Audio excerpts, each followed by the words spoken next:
what should someone think about if they're struggling financially right now, or they feel like they've been struggling for many years, and it feels like they're just surviving week after week, month after month. They're not sure how to get to that kind of sense of freedom for at least a 6-month runway or beyond. What should they start thinking about? Do you know what you've just described? I believe the majority of people are living that way. Yeah. The majority. Now that's rather sad, but I think it's true. And it's because we only have one problem in the whole world, and that's ignorance. They're living in ignorance. They don't know that what they're doing is going to keep them where they are. And they keep doing it because they don't know how to change. They're overwhelmed with the debt. People are saying, I need the money. They haven't got it. They want to take their family on a vacation. They don't have the money to go. So they may borrow it and go anyway. Now they got more debt. They have to understand that they don't have to live that way. I wrote a book called You're Born Rich. The truth is you are. Most people are just a little short of money, but you are born rich, rich in potential. And then you focus on prosperity. You've got to have a financial goal. You've got to work toward it. And you've got to understand that you can earn more than you're earning. And wealthy people don't have one source of income. They have more than one. I was earning money all last night while I was sleeping. You can actually earn more money when you're sleeping than you can spend when you're awake. Yeah. You know, it sounds like a cute line, but it's true. There's no end to what we can earn. If you are not getting information from someone who is already wealthy, then you're probably getting information from the wrong people. Most people ask their brother-in-law, or the guy next door, or the girl they know, how do I earn more? Hell, if they knew, they'd be earning it. They don't know. And most people talk to people that don't know. Carlyle put it very well. He said he did not believe in the collective wisdom of individual ignorance. And that's where most people are getting it from, people who don't know any more than themselves. I was on the fire department in a suburb of Toronto, and there was a man near there who became a friend of mine, Ray Stanford. He gave me a copy of Think and Grow Rich, and he said, Bob, if you do exactly what I tell you and read this book every day, you can have anything you want. Well, I mean, I was unhappy, I was sick, I was broke, and, you know, in anything you want, I thought it was nonsense. But he said something else. He said, listen, my way's working, yours isn't. He was happy, healthy, and wealthy. The guy always had money on him. And big, healthy guy. And he said, you're unhappy, sick, and broke. So he said, I must know something you don't know. Why the hell don't you do what I tell you? And so I started to do what he suggested. And he said, what do you really want? Well, all I wanted was some money. I was earning $4,000 a year at the time, and I owed $6,000. If I had paid everything I earned for 18 months, I would have just broken even. Wow. It was an impossible situation. And he said, listen, write what you want on a card. Now, I got a gold card in my pocket. I've carried one ever since. He said, write what you want on the card. You can have anything you want. So he said, what do you really want? And I said, I want some money. So I wrote that I wanted to have $25,000. And if I had got together all the people I know, or knew at that time, and put all their money together, we wouldn't have come up with $25,000. We probably wouldn't have come up with $1,000. I mean, it was an enormous amount of money. It was nuts. So I wrote that in the card. He says, you got to read it every day. And he keeps saying, did you read it? Did you read it? You know, so he got me reading it. Reading the book or reading the card? No, read the gold card. Just a gold card. Read the gold card. I'm so happy and grateful now that I have $25,000. And I learned something very important from it. All I thought about prior to that was debt, because people are always phoning me, when are you going to pay me? If you think about debt, you're going to be in debt forever. You become what you think about. Well, this gold card got me thinking about earning money. I never thought of earning money before. I thought about debt all the time. And it got me thinking of earning money. So I started to hear people talking about earning money. And because I heard them talking about it, it got me thinking about it. And some guy said, there's good money cleaning floors. I said, I'm not proud of cleaning floors.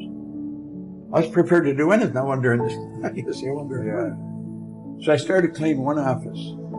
And by the end of the year, I was earning $14,500 a month. What? I was on the fire department. The chief was only earning $11,500 a year. Wow. I was earning $14,500. This was in a year from the start. I started to clean one office, Canada Starch. I'd wash the floor twice a month, $15 a time, I got $30. Then I got another one, Kirby's Construction. I got $65 a month. Well, do you know, in less than 5 years, I was cleaning an office in Toronto, Montreal, Boston, Cleveland, Atlanta, London, England. I mean, think going like a rocket. How should people be developing their imagination on a daily basis in a positive way? Well, I think they should take time to image what they want. I have a business partner, Sandy Gallagher, who's a brilliant woman, and she rides horses, gated horses, and she's in Kentucky right now. And she images herself as a world champion. Every day, she takes the time and she sees herself as a world champion. She sees herself getting roses, being full. And that's what you should do. I think you build the image of what you want. I mean, you obviously imaged this studio before you ever built it. Right. I mean, everything you see here was part of the image in your mind. But everything you create twice. Once in here, once out here. You know? So you never get an original painting. You always get a duplicate. The picture's in here. So we have to see ourselves with what we want here. Now we've got enormous deterrent in our paradigm. We're conditioned genetically and environmentally. And that conditioning is controlling most people's lives. That's why brilliant people are broke. Brilliant people are unhappy. Brilliant people never really accomplish very much. They're absolutely brilliant, but their paradigm is controlling them. It's all about intellect. I'm firmly convinced if a person doesn't understand a paradigm is nothing but a multitude of habits. They're programmed into your subconscious mind to control your behavior. It's got nothing to do with how smart you are. It's got nothing to do with what your formal education is. It's got nothing to do from which side of the tracks you come from. It has to do with your paradigm. The paradigm is a program in your subconscious mind. It's both genetic and environmental that's controlling your behavior. Everyone that can hear my voice knows how to do better than they're doing. They may wonder, why don't I do it? It's because you're programmed to do what you're doing. And until you change the program, nothing's going to change. Paradigm has to be changed. Most people live through their senses because we're programmed to do that. Literally, we're programmed genetically and then environmentally to go by what we hear, see, smell, taste, touch. But you know, I have a dog at home that can hear, see, smell, taste, touch. All animal life operates through senses. We've been created in God's image. We have these higher faculties. We are creative beings, literally. We have perception, the will, reason, imagination, memory, and intuition. They're the faculties that make us separate from everything else. Like, all the other little creatures on the planet are completely at home in their environment. We're the only creature that's totally disoriented in our environment. And that's because we've been given the faculties to create our own environment. Right. But we've never been taught how to use them.